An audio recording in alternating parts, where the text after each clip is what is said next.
We are back. It's Angelo. This is day 2 of recovering. It's really been 8 days and a week since I've been discharged from the hospital. But just wanted to give a quick update on how I'm doing. So bear with me. Took some laps around the block again today. Felt a little bit easier, feeling stronger in my legs. So far so good, no complaints there. And physically I'm feeling a little bit more able. I can feel that my stitches are starting to heal, so that's making some progress and having less pressure on my head, which is always a good sign. It means that we're healing, we're moving in the right direction. As far as the procedure and what I was talking about last video, if you saw it, you probably noticed that needs to have some editing software. Don't worry, was kind of a time crunch yesterday. So I'm going to be experimenting with some free video editing software stuff to make the videos a little bit more high quality, make them a little bit more attention grabbing, and hopefully just make the mistakes and awkward silences a little bit more bearable for you guys and a little bit more seamless of a viewing standpoint. So, as I said, it's officially day 2 of me logging this, but it is day 8 of my explant, in which they took the electrodes out of my skull, as well as officially a week back home, and I am very excited. I'm feeling good. I'm optimistic about how everything is going.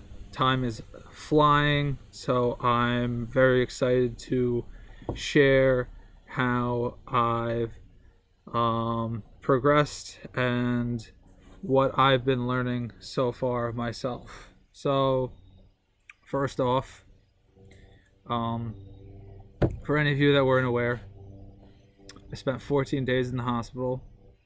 Actually 15, including my discharge day.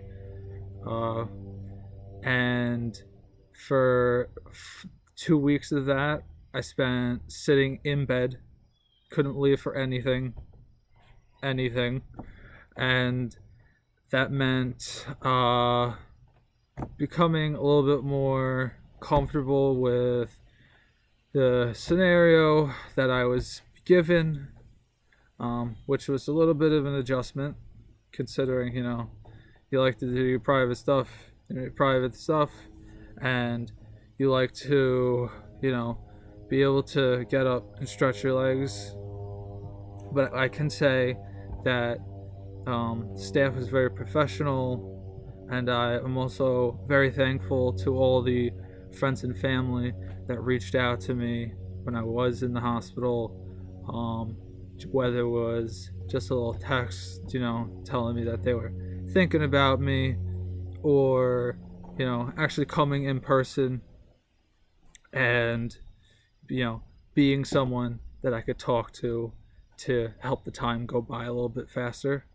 That really helps. So I would recommend that if you do have the ability to have somebody come in when you have a procedure done and you're hesitant about it, I would say go for it. That procedure is going to be done and over with eventually. You might as well enjoy the time that you have as best you can while you're limited. That was something I wish I did a little bit more of, because I was very bored. Another one that I would strongly suggest you do, and I said this last time, was get sleep. I know it's really hard. Hospitals are always coming in with different staff members doing rounds, taking vitals at 1 a.m., 5 a.m., 9 a.m., noon, 3 p.m., basically around the clock, seeing how you're doing, and get friendly with the staff. Make sure that you get along with them, because these are the people that are going to be taking care of you, and make sure that you are able to advocate for yourself, because if you don't advocate for yourself, or if you don't, where in my own personal experience, it was very fortunate.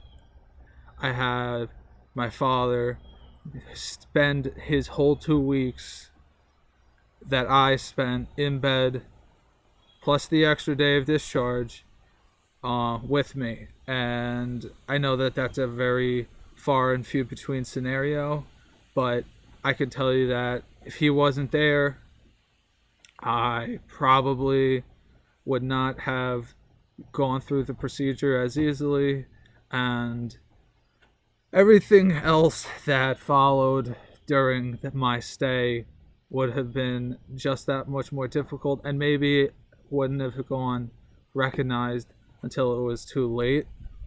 So advocate for yourself, and if you have somebody that's willing to advocate for you, or somebody that has a few extra questions that maybe, hey, I didn't think about this, let them do that. Of course, obviously, check to make sure that you're okay with what they're going to ask, or you have some sort of idea about what you plan on asking medical professionals.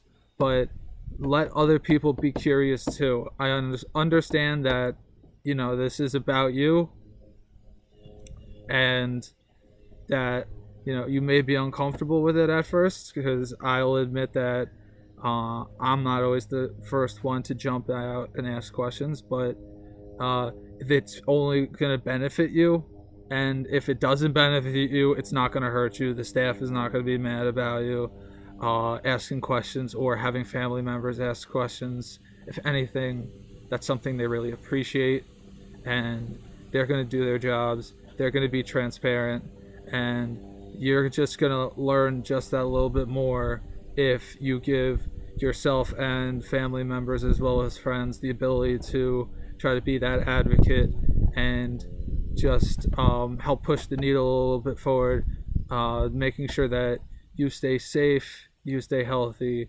and you make your time in the hospital that more bearable. Sorry for the stutter there. That was pretty brutal. As well as if you had a procedure done and you're really thinking, I'm not in the mood to do anything, I'll just sit and watch TV. I highly recommend against that. I would say bring a book. Everybody has a phone nowadays, so make sure, like I said, you're talking to people. Play some games on your phone.